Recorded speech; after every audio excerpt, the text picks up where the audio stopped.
Yeah, hello, very good afternoon, dear audience in Jakarta, and also good morning to all the audience from Netherlands, as well as those who are online today. I am very happy here to be with you.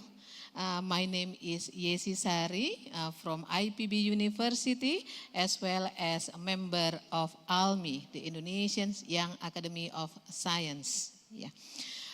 Today I will be moderating this session together with my colleague Dirk Jan from The Hague. Yeah, Dirk Jan, can you copy me? Yes, loud and clearly. Good to see you. How are you doing? Fine, thank you. How are you, Dirk Jan? Good. Looking forward to today's session. Yes, me too as well. Okay, how about if we start these sessions by highlighting what we have from yesterday? Yeah. Do you want to start first, Dirk Jan, or shall I do that? No, go ahead. Okay, thank you very much. Okay, audiences, yesterday we have learned that the inclusive approach to climate adaptations and governance, as well as we learn about the importance of grassroots as well as international engagement in addressing the global problems which have seriously local-based implications. And also we learn about the importance of academic freedom to support science-based policy making with regard to climate change. What about you, Dirk? Yeah, what message do you take away from yesterday? Yeah, well, partly the same as yours, especially this importance of academic freedom for climate change research, but I would even broader, right? I think this is also something that really connects our two countries, the importance that we attach to democracy and, of course, then also the freedom to think freely and independently and to exercise our academic rights. So I was glad to see that was so much stressed yesterday. One session, Jesse, that I attended that I really liked was about trilateral collaboration. So between Indonesia, Netherlands, and third countries. The session I attended had to do with research in South Africa that we could do together to even make the pool of countries collaborating bigger. So I found that to be a fascinating idea. But not all the sessions are over yet, right, Jesse? We have something interesting coming up today. Yes, we are. Yeah. So let me help a bit the audience over there, but also online. So what is going to happen today? Today we're going to talk about and with the ambassadors and their dreams. So their dreams for, I assume that we're going to talk about their academic dreams, for collaboration dreams, right? And their ambitions. So I'm looking forward to that. But before that, we're going to have get an exclusive premiere. Well, that sounds very nice. An exclusive premiere of a video about Nuffic. Why? Well, Nuffic is the education office, the Dutch education office abroad, and they exist for 25 years in Indonesia. And yeah, that's a special year for them. So we're going to discuss with them later. But is it okay that we start with a movie about them, Jesse? For sure. Yeah, we can start the video now. Yeah, enjoy the video, please.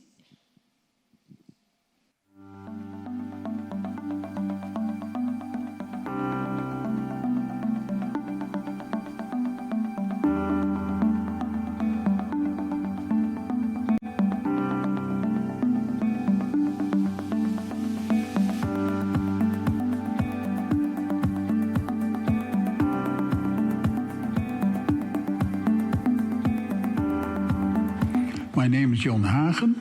I was the first director of the Netherlands Education Center, a new foundation with about 40 member institutions who became member of the foundation and supported the foundation.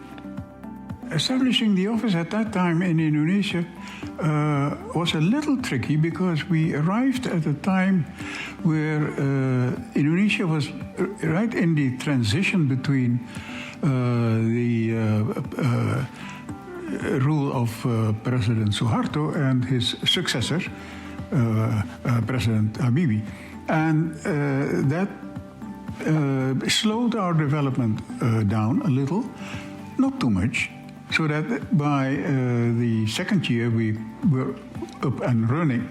In 1999, the Dutch Minister of Development Cooperation, Evelien Herfkens, was visiting Indonesia, and she met then her counterpart Kwik Yangi, which was in those days the Minister of Bappenas. Kwik Yangi had studied in the Netherlands in the Erasmus University as a bachelor student, and he, was pushing the minister for a scholarship program. Kwik Yangi, fought and insisted, I want a bilateral scholarship, and in the end she gave in. And that was somewhere, I forgot, but that must have been something in October 1999. Then, in early 2000, Gus Dur came to the Netherlands. During that visit, there was a reaction on this request from Kwik Yangi, and the minister of the Gus Dur was given the message that 3 million guilders had been set aside to start a scholarship program in the Netherlands. And that is where StuNet started.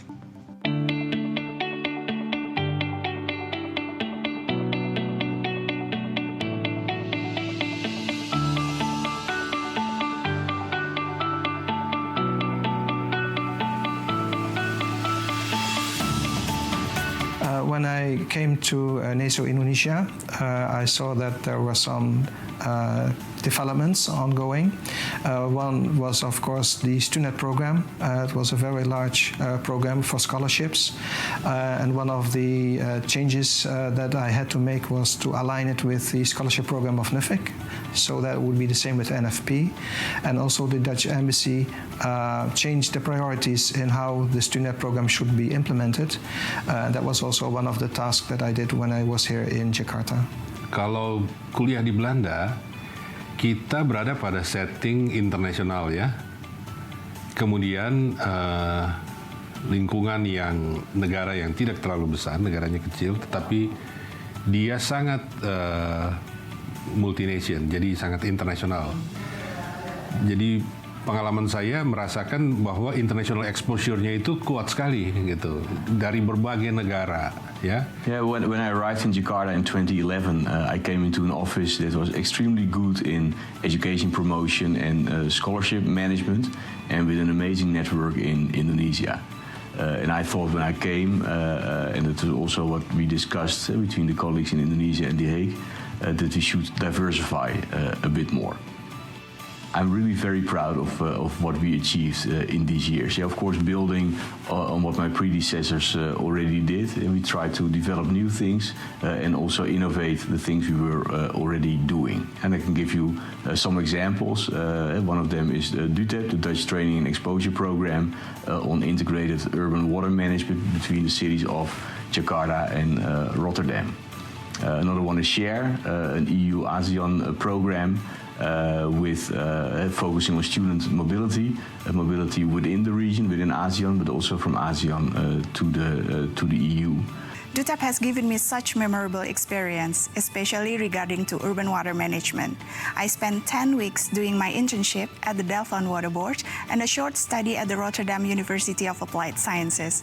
I also had opportunity to meet many experts in urban water management.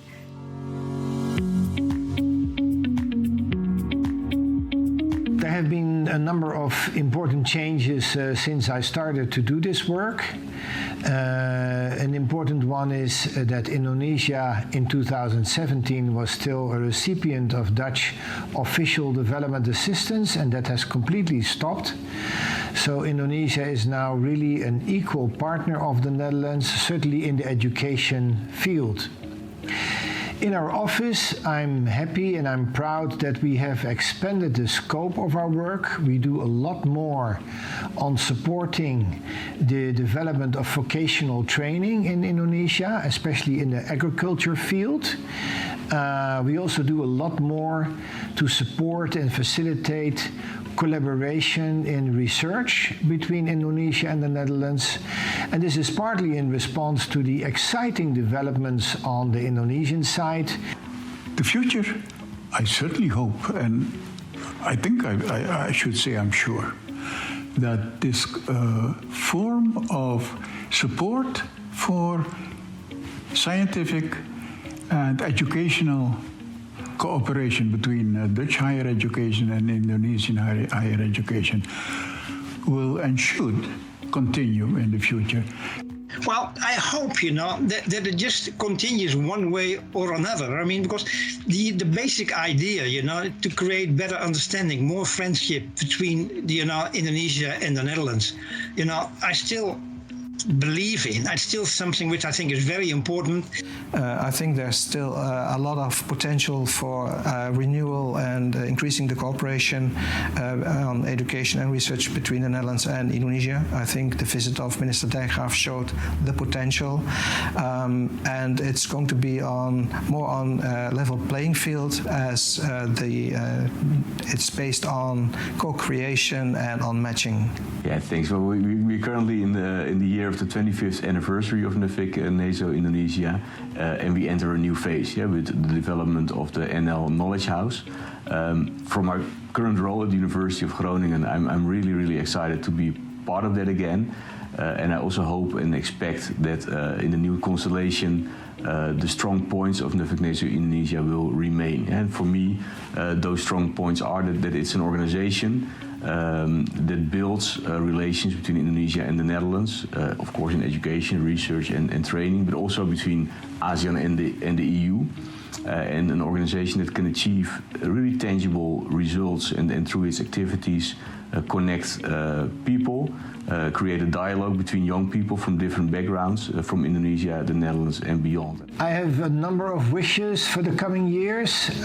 First, I hope we can do even more on promoting research collaboration between Indonesia and the Netherlands, because the connections are so rich, and especially because there are a number of key challenges facing us all: climate change, water management, biodiversity, health, where Indonesia and the Netherlands can mean a lot for each other and learn a lot from each other.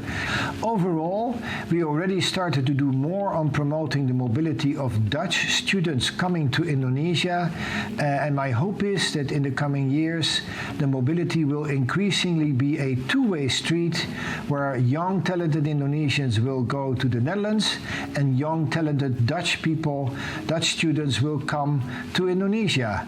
And finally, I'm working on the mission to transform our office into an office of Nuffic for the whole of Southeast Asia. We're well on the way of doing that, partly also with European Union sponsored programs.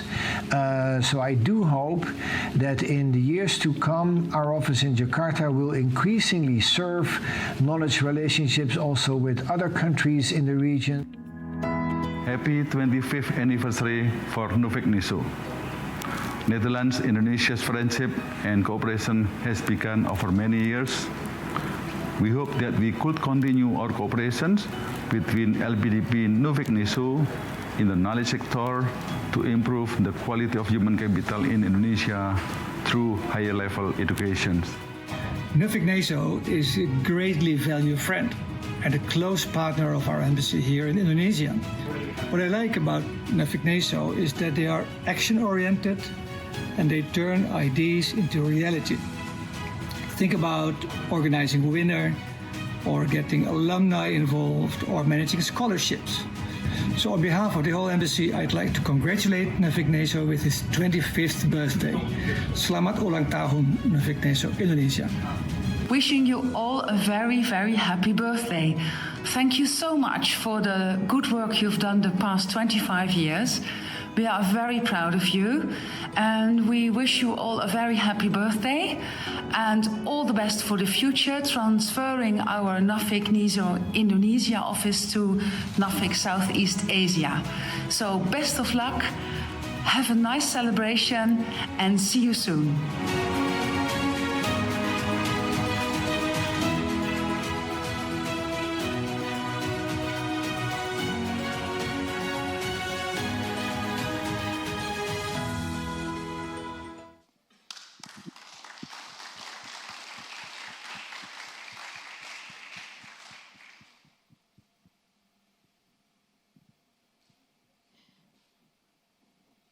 25 years, the work of Nuffic Neso has progressed. What did you find of the video? Yes, very interesting. And again, we are progressing toward strengthened collaborations, and also on the video, Peter also mentioning that nowadays they are expanding the collaborations, including the vocational training and so on. Yeah. Nice. Yeah, what struck me actually is how it started off differently than it is now. Now I see really this more equality in the relationship starting, you know, with more and more Dutch students going as well to Indonesia. I think that's something that we really should promote more. You know, sometimes the ending of financial streams or moving towards more financial equality also creates a lot of opportunities for collaboration. Yes, agree, Dirk-Jan. Okay, dear audiences, the online audiences as well as the one in Jakarta and also in The Hague. Yeah. Now we are moving over from the video, and to the closing session panel, on the lesson learned and the future of internationalizations of education, and we will have four speakers, who is the first one is Professor Dr. Dodi Nur Rahmat. He is the IPB University's Vice Rector for the internationalizations, who will representing Professor Dr. Arif Satria, Rector of IPB University. And the second will be Dr. Ima De Andi Arsana, who is here today with us. Good afternoon, Pak Andi. And he is the Director of Office of International Affairs of UGM, who will representing Professor Dr. Ova Emilia, Rector Universitas Gadjah Mada. And in The Hague, Dr. Anita Hardon, Board Member of Internationalizations, the Dutch Research Council or NWO, and also here with us in Jakarta, Peter van Taul, the Director Nuffic Neso Indonesia. And we will hear comment from them about what do they think about the video and what is their view on the subject. Without further ado, I invite here Pak Andi and Pak Peter to join me on the stage.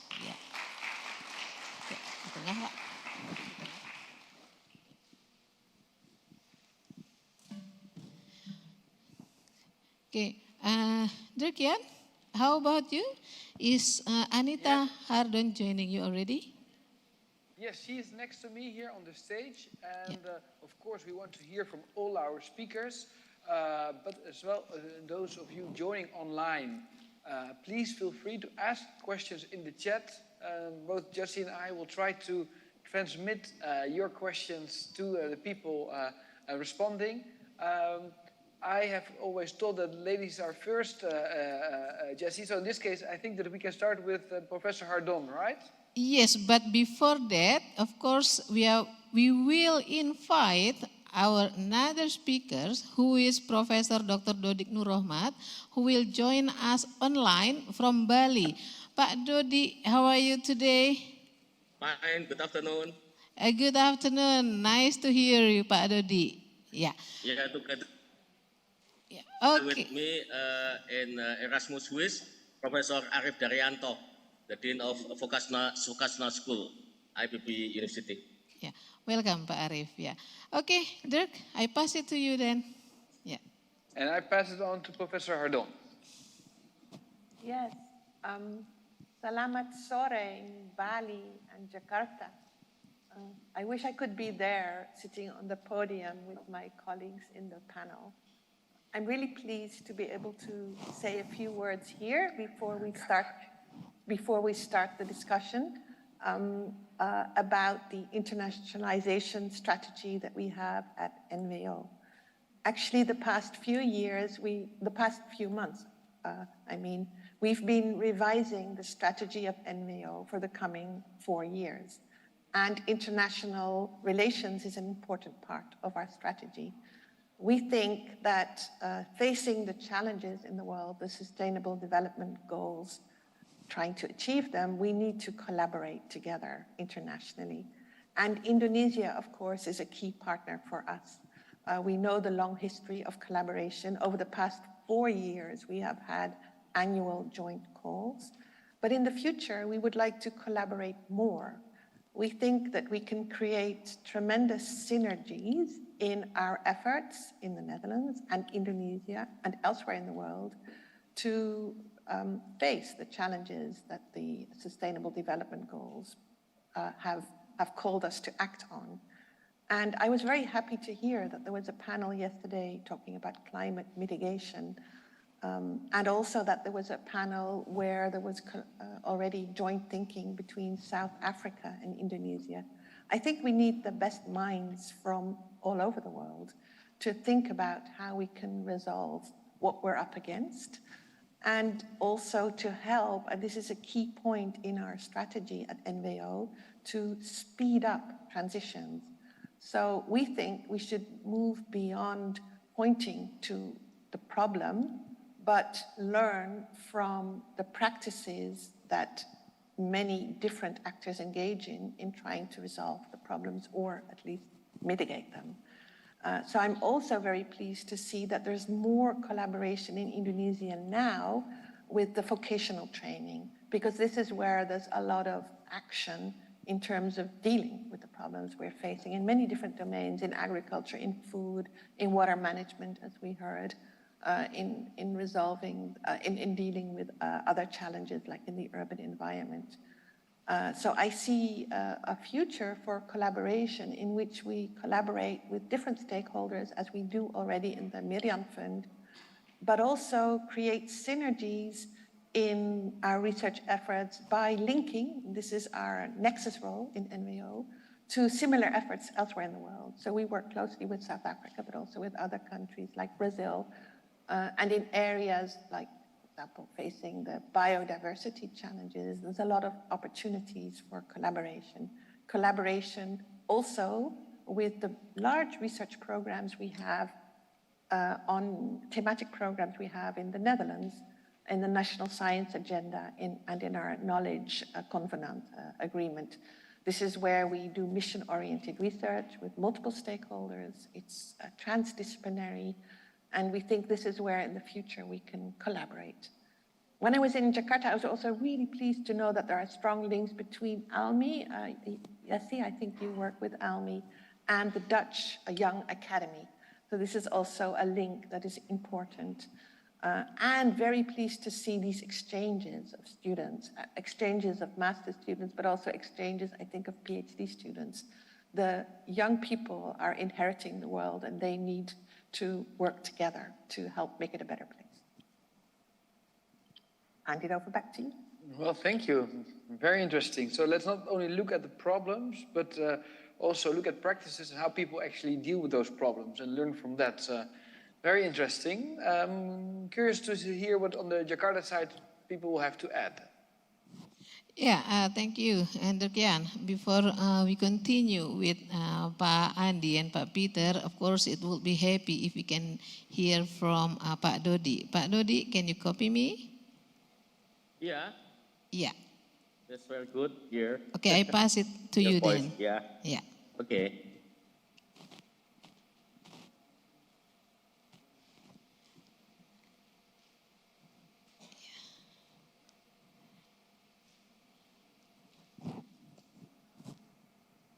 Hello? Yeah, Pak Dodi, you can start. Yeah. Yeah, I think that's very important for us to making collaborations such as the Netherlands and Indonesia, particularly in the research on our common goals. Then now our common goals is, I think, SDGs. SDGs is our common goal. So according to the data analytics from 2012 until 2021, about 10 years, we found that there are variations in the number of publications for each SDGs, whereby the top 3 in terms of number of publications in all over the world are related to SDG 16, SDG 3, and SDG 7. Problems related to SDGs require interdisciplinary or over transdisciplinary approaches, as for example, that is very relevant in Indonesia and other developing countries. SDG number 1, no poverty, as an example. So I think if we would like to put the research, and then we have to define the common interest of our research, and I think SDGs is one of the research arena that possible for us to making further collaboration. That's I think that's from my side. Yeah. Could I continue? Yeah. Yeah, thank you very much, Pak Dodi. Yeah, very interesting. Yeah, welcome. Yeah, that the collaborations, our future collaboration shall have an impact also on the publications, which also concerning the SDGs. Yeah, and with this I continue with our third speaker here in Jakarta. Yeah, with this I invite Bapak Andi, please, Pak. Thank you very much, Mbak Yesi. Thank you very much, everyone. First of all, I would like to convey the regards from Ibu Rektor, Pak Peter. Thank you very much for inviting us. And also a happy birthday or anniversary in this case to Nuffic Neso. With regards to, first I would like to open by talking about the relation between Indonesia and the Netherlands. We understand that Netherlands is certainly on top of the list when it comes to relation with Indonesia. I have been in the office for 8 years plus now, so it's quite sometimes. We can confirm without hesitation that collaboration with Dutch, with the Netherlands, is really our priority. When it comes to topic or areas, I agree with what Pak Dodi mentioned about the SDGs, for example. Certainly, whatever we are doing now or whatever we think about, SDGs are certainly our reference when it comes to either research or project. One quite good news from UGM is UGM recently named quite high in terms of ranking, in terms of the achieving SDGs, especially SDGs target 1, which is no poverty, putting UGM as the first place, if I'm not mistaken, in Indonesia. That actually relates quite close to what we have been doing so far regarding community service. So if from Indonesia, certainly we understand what KKN is all about, the Kuliah Kerja Nyata or community service. We have been doing it for 50 years plus now. And UGM pretty much was born in, KKN was born in UGM, and we have been doing it and continue to do that by making sure that what we are doing in our laboratory can be translated into a real impact to the society. I think that is exactly what I saw from the video that you showed, Pak Peter, how our collaboration between Indonesia and Netherlands in this case really push the research and the activities or academic activities to be translated into the real impact to the society. I think this is something that we really need to push more in the future. Thank you very much. Yeah, thank you very much, Pak Andi. So more collaborations, more impacts to both countries, but the challenge will be how do we push the result from the laboratory to the society. Yeah, interesting. Okay, Pak Peter, yeah, your turn. It's my turn. Now. Yes, it is. Thank you very much, Jessie, and thank you very much, Dirk Jan in the Netherlands. It's a great pleasure, of course. It's wonderful to see the video reflecting on 25 years of Nuffic here in Indonesia and realize how I can stand on the shoulders of my predecessors and hopefully, of course, many more years to come. And yes, I promise that Nuffic will try to find a female director as my successor. For those of you who noticed that particular detail in the video. Now let me try to focus on the key questions in front of us on the table today. How to move forward with our knowledge relationship. First of all, a few words on the context at the moment. And the context, and I do not want to spoil the party today, but the context, of course, is pretty serious. We live in a time of a growing global crisis. There is a time of, there's a crisis in climate, there's an increasing crisis in social cohesion, there is polarization everywhere, there's a breakdown in global governance, and there's an increase in violence within countries and between countries. And in such a context, Indonesia and the Netherlands need friends. And that's where I think our knowledge relationships takes on a greater significance, because it represents the longer-term soft tissue that may help us to address substantively the different elements in the crisis by building knowledge, but it may also help to continue and expand our social and cultural relationships as well as trade and investments. Now, this is the third winner, and I've been involved with Winner as of the beginning. And working with the Winner group, which is a pretty large group of institutions and people actually, it has been such a privilege to witness how in the knowledge sector our two countries are able to work together on the basis of trust. Because our relationship is institutional, yes, but it is also in the people in the institutions who often have a very long history with each other. And I am keen to emphasize in my reflection on the future of our knowledge relationship to emphasize the importance of trust. Why? Because trust is an increasingly rare commodity in a time in which the status of knowledge is being eroded by conspiracy theories, fake accounts, fake news, you name it. So when we discuss our knowledge relationship, I think it is important to realize that we live in a time in which the amount of nonsense that is produced all over the world is incredible, and it is growing every day. And it is very important to hold hands to counter that. And I think our knowledge relationship provides an opportunity for that.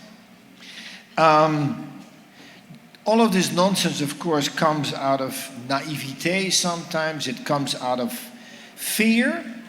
People are afraid of the crisis, so they start to believe in witches. And it also comes out of political or criminal intent.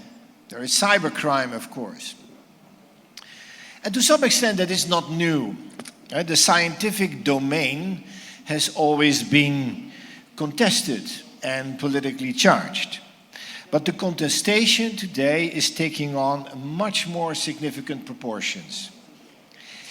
So my view on the Indonesia-Dutch knowledge relationship is therefore that we not only need to continue to work together and generate knowledge that addresses the SDGs, as Professor Dodik was referring to, but we need to do so while paying specific attention to preserving and strengthening the precious trust and integrity in our knowledge relationship.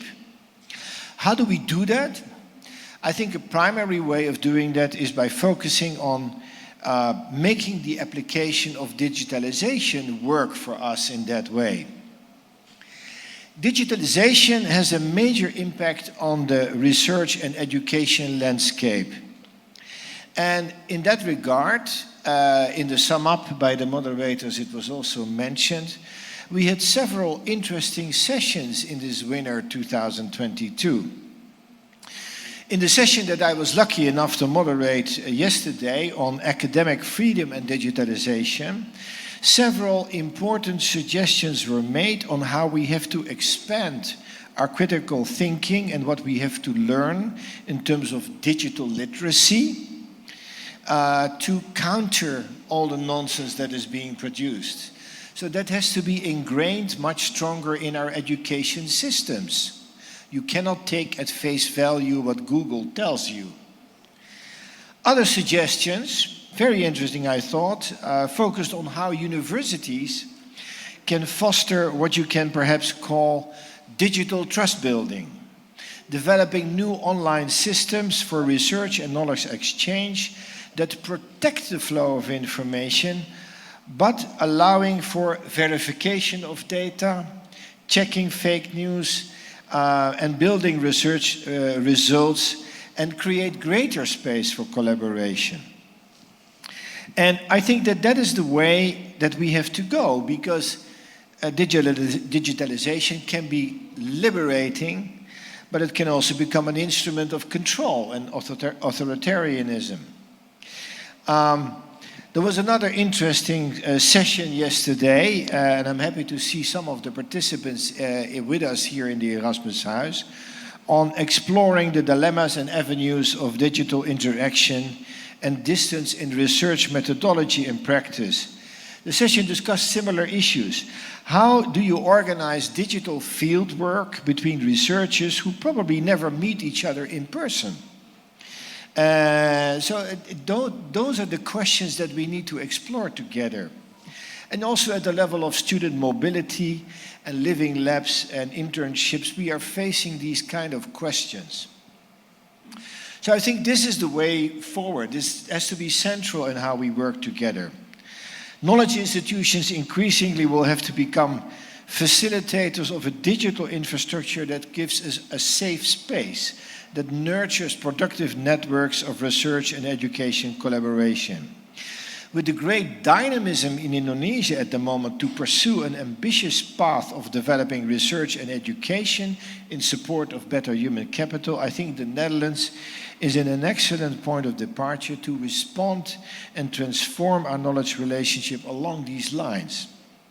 Let's not take our friendship for granted. Like any relationship, it needs work. And the work is in embracing digitalization at all levels of the education column, from higher education to vocational training, and shape it to expand our knowledge and ultimately our freedom.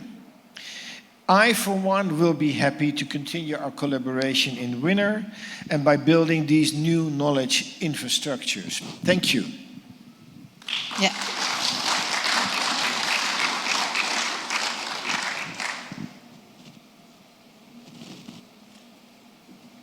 Excellent.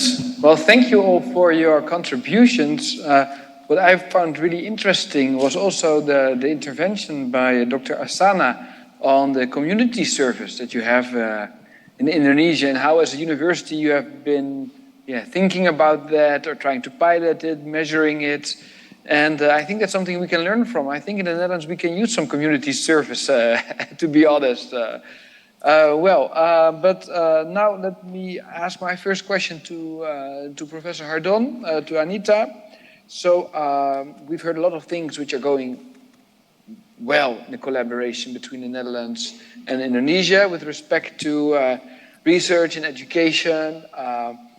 We have heard some ideas from Peter on which areas to maybe focus on more, but what do you think? How can we further strengthen actually the bonds between the two countries? Yes, thank you, Dirk-Jan.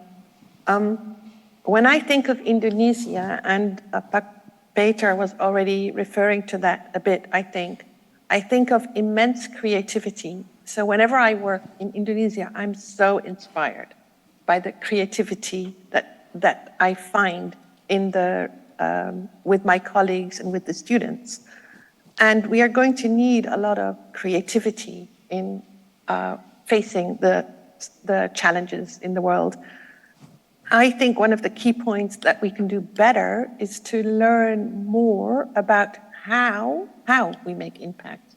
So when we set up programs together, which we do in the Miriam Fund, we ask for the researchers to make an impact plan to tell us how they're going to make impact. But we also need to learn more from the challenges in making impact. So how can we learn more from our collaborations on the way we are engaging in making a better world?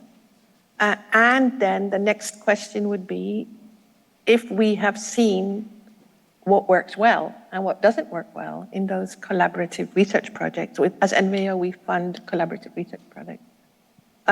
What would be next level research questions that we need to take up. So how can we then continue working on those things? Because we know that solutions are never going to be easy. So how can we set up a kind of long-term and iterative research program where we learn from our practice of doing change-oriented research, from doing interdisciplinary and transdisciplinary research, and how also can we facilitate learning across boundaries, so from similar processes in the Netherlands and elsewhere in the region, in Asia, or elsewhere in the world, because we are facing these challenges like climate change, food insecurity together.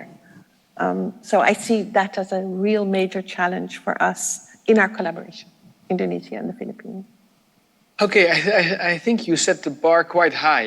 If Yes, you say long-term, iterative, change-oriented, multidisciplinary research programs, this is serious. Yeah. Yeah, but I think it also shows. We already do that. Yeah. So we have the transdisciplinary programs there. We've done that for a couple of years. So this is the next step. Okay, cool. Well, I think it's also a sign of trust, actually, that you have, that we can move now to that stage. Okay, over to you, Jessie. Okay, thank you, Dirk-Jan. Yeah. Okay, before I pass questions to our two speakers here, of course, I am very happy to invite all of you here in Jakarta to give questions. Is there any? Okay, while waiting, okay. Okay, Pak Peter first, yeah.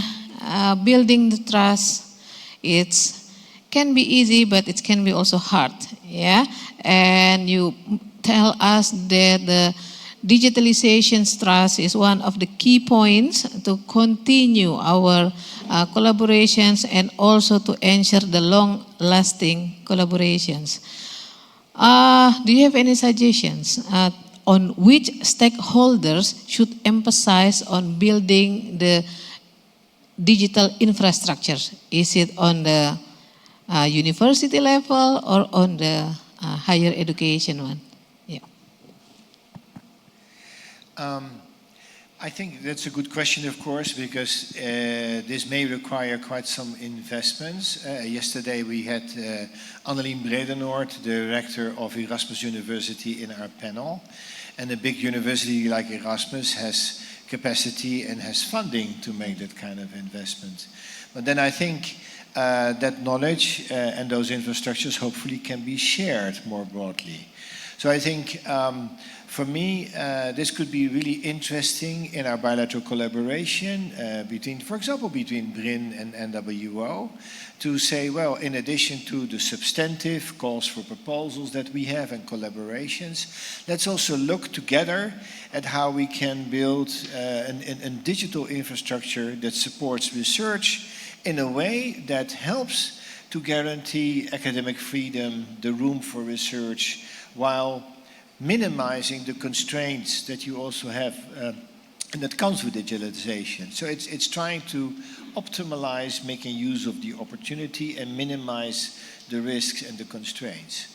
That, this is a big thing, I understand, but I think I see that as essential because digitalization is here to stay. Yes, agree, Pak Peter. And of course, regarding to this question, so you emphasize that the building the digital trust requires the collaborations between academic, the business, as well as the government, and also the society. Am I right, Pak Peter? You are. Yes, thank you. Okay, and Dirk-Jan, I pass it back to you. Okay, excellent. And good to hear. I would like to ask one question to the Vice Rector in charge of internationalization, Professor Dodik. You were highlighting in your speech the importance of the research into the SDGs, and you see that there's a lot of research in certain SDGs. Do you have the feeling that all those publications, you've counted the number of publications, that they are actually used sufficiently, or is there, as Professor Hardon also suggested, a way of making sure that more of this knowledge is actually being used? How can we make sure to make sure that all those publications on SDGs we actually use? Yeah, thank you very much. Yes, yeah, it is proven that collaboration and networks of higher education institution has been measured to show the ability of institution to diversify the geography of their international network by establishing sustainable research partnerships with other higher education institutions. For example, the data, 5 years data shows that the scientific impact of the collaboration, both international and national collaboration, is significantly higher than the was this publication without collaboration. But I think not only a scientific impact is important, but also a social impact. Then I think the Indonesia and Netherlands knowledge now has covered many aspects of programs and activities such as technical and vocational trainings and also research and innovation, and of course various capacity building programs. In the future, I think the targeting of our collaboration should be for disadvantaged regions of Indonesia, in this case, characterized with rich biodiversity, for example, unique people livelihoods strategies, including empowering local economies through village programs, need to be enhanced. And IBB University promotes the program, what we call it OFOC One Village, One CO. It is a program started in 2019, 2019, just before COVID, and has been successfully conducted in 53 villages in West Java in collaboration with a provincial government. And now, after the COVID pandemic, we added the collaboration with another 300 villages in Central Java, East Java, and other provinces in Indonesia. It is very important to make agriculture and village much more interesting for the youth, for the young educated people, for the young alumni, to back to the village, work in the village, and work together with the local people. Because like the term of CEO, CEO is much better than farmer, for the youth. I think it is the millennial term, we're using millennial term, to attract the young people, to be a young leader, in the village, we call it a BUMDes, Badan Usaha Milik Desa, or village company. So the young people, the IPB alumni, becoming a CEO of the village company. And I think it would be very interesting if the young people from the Netherlands also collaborate with young people from Indonesia, particularly from IPB University, to go together to the village as CEO in the village. Thank you. Well, thank you. And I was very glad to see how practice-oriented actually then the work is. And I think it echoes a bit the words from your Minister of Education, Minister Makarim, who spoke the day before yesterday, who really focused on making sure that all those scientists don't only stay in universities, but actually make sure that their activities are unbundled. I think this is how he called it. So I'm going to give the floor to Anita for one more remark, and maybe for Anita, but maybe also for the others. We've one question from the chat, and the question from the chat was, well, I like the conference, the participant says, but what's going to happen concretely, specifically, at the moment we log out, from this conference? So which concrete steps are you going to take in terms of research and innovation? So I know maybe you wanted to say something else as well. Feel free to do that. But if you could answer this question, that would be great. And then we move back to Jakarta for the final end on that side. Thank you very much, Dirk-Jan. Wow, this is so inspiring. And hearing about I think it's called KKN, that UGM does and is done elsewhere in the country, that students go to the communities as part of their curriculum, and hearing about the CO program that was just mentioned by Pak Dodik. This is where I think we can learn so much from engagements of young people in the field where the challenges are real. And it's lovely to think about how in our collaborations we can foster also creativity and kind of co-creating solutions to problems and even setting up companies, I hear. So this kind of grassroots work, I think, is work that we would really like to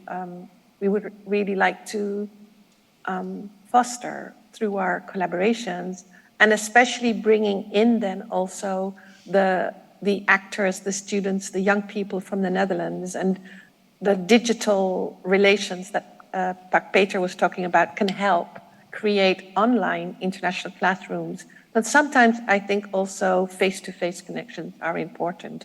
And then you had a question from the audience, which was on concrete steps from now on. From where we go next. Yeah. This is so important. I agree. We need to make concrete steps. So maybe after this meeting, we should come together with the people from the office, Peter van Tel and his staff, to think through these concrete steps. And as NVO, we're very interested in helping to foster also this kind of practice-oriented research. That's an important theme for us in research. So not only kind of fundamental science, but also practice-oriented research. So yes, we're committed to come up with the next step.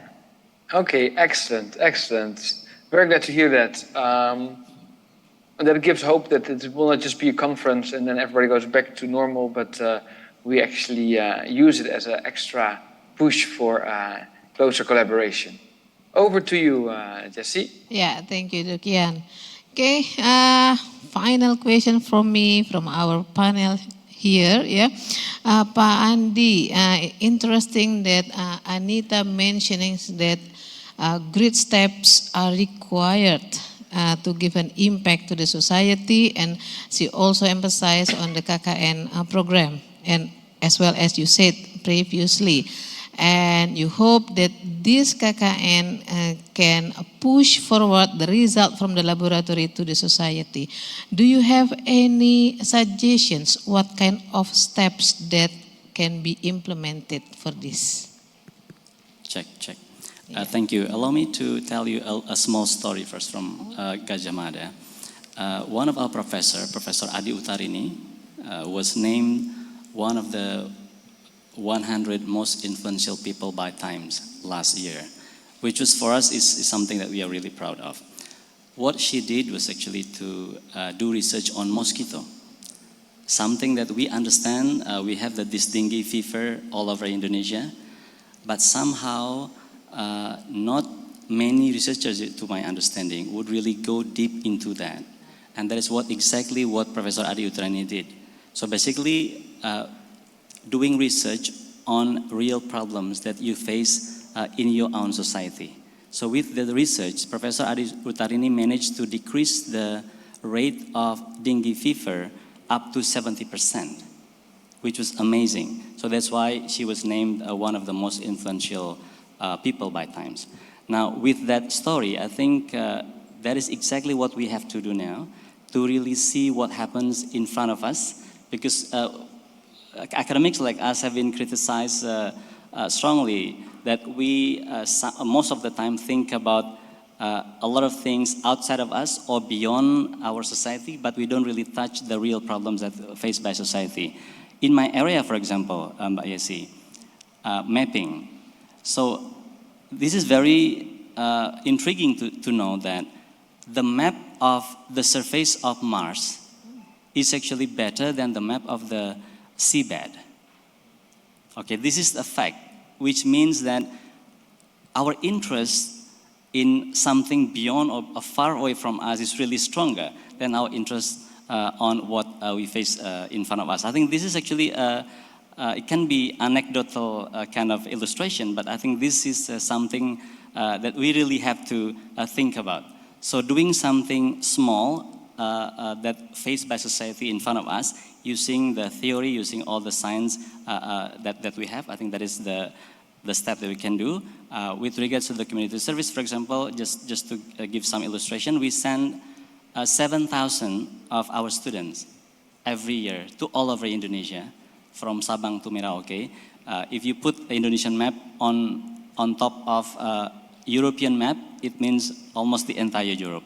So we are sending 7,000, meaning that nobody in UGM can graduate without doing that. So that, I think, is one thing that we can think about in the future. Thank you. Yeah, very interesting, Pak Andi. Yeah, so start with the small things, yeah, to get the big ones, right? Yeah, and you suggest that we can say it's a kind of society-driven research, yeah? And hopefully in the future, more collaborations that can answer the society needs will be built between Indonesia and Netherlands, yeah? Okay, we have some comments here, yeah, on the online from the online participants, and wow, yeah, we have a participant from Taiwan as well. Applause, please. Yeah. Okay. From Suan Changxi, yeah, and he said that greeting from a research center in Taiwan, yeah. He told us that what an amazing achievement between Indonesia and Netherlands, and thanks for all the contributor, yeah. Fantastic. And also from Eden Vinagret, a very inspiring collaborations between Indonesia and Netherlands, yeah. Okay, Dirk, I think we already come to the end of our panel session, yeah. I pass it to you back, Dirk. Well, yeah, it's such a pity because I really would like to continue the conversation, but we need to respect the time schedules of everybody. Thank you so much for all the panelists for sharing your time and especially your ideas. At least for me, they were really refreshing. And yeah, I'm starting now to look back at 3 days of winter, and it's impossible actually to summarize everything that has been done because there were so many panels, so many interesting speakers. For me, what I take away are two main things, and that's this combination between digital and real life. I think this is really such a great development because I think digitally we can do much more. We can really reach out broader than we could before. It creates all kinds of opportunities, and I've listened to Peter saying that there's also threats. Yes, we should work on them. There's a lot of opportunities, but what I see is that we should not just do just digital. I really saw, for instance, when I saw the presentation by our minister, Minister Dijkgraaf, 2 days ago, I could really see in his eyes that he had been to Indonesia, that he had spoken face-to-face with Minister Makarim, and that they really created a bond. You know, so I think that it was for me the takeaway, yes, let's make use of all those digital options, but let's not forget the human interaction factor. And I think that's also something that Anita stressed just now. The second thing that I wanted to share with you, Jesse, and the others is this issue of the role of academia and the focus on publications. I'm just impressed to see, you know, how many more publications Indonesia and Indonesian scholars are turning out every year. I was impressed to see the charge. And at the same time, I was a bit afraid. I was like, oh no, maybe it's just going to focus on publications only. And that would be, I think, too reductionist because we want to have this social impact. Then I was very glad to see that actually in all the panels and also here in this closure session, this social impact in the end was mentioned so often, and I really saw that people have developed so many ways to get this impact. So we had on the first day the speaker who had developed a board game, for instance, to share research findings and to work with that.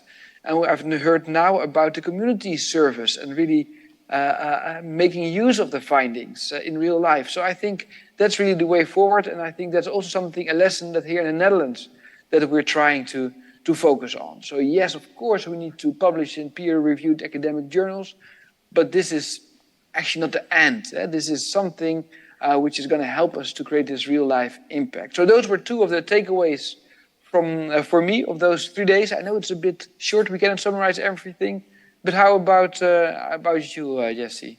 Okay, Dirk, to be honest, couldn't agree more with you. Yeah, very bold statement from you, and of course, we need the first one is according to me is the trust. I really like it, Peter. Yeah, and as mentioned before, that I'm very happy that Indonesia is now moving forward. Yeah, toward the equal partners with the Netherlands. Yeah, and I hope by building the trust between these two countries, we can give more impact to the society. Yeah.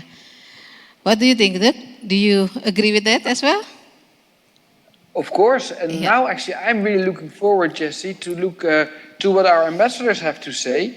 So I think we can start with Ambassador Lambert Gijns. He's there with you, right? Yes, he is here. Yeah, His Excellency Lambert Gijns. Yeah, but before we see the videos from the two ambassadors, yeah, with this I would like to say thank you to our two speakers here live from Jakarta.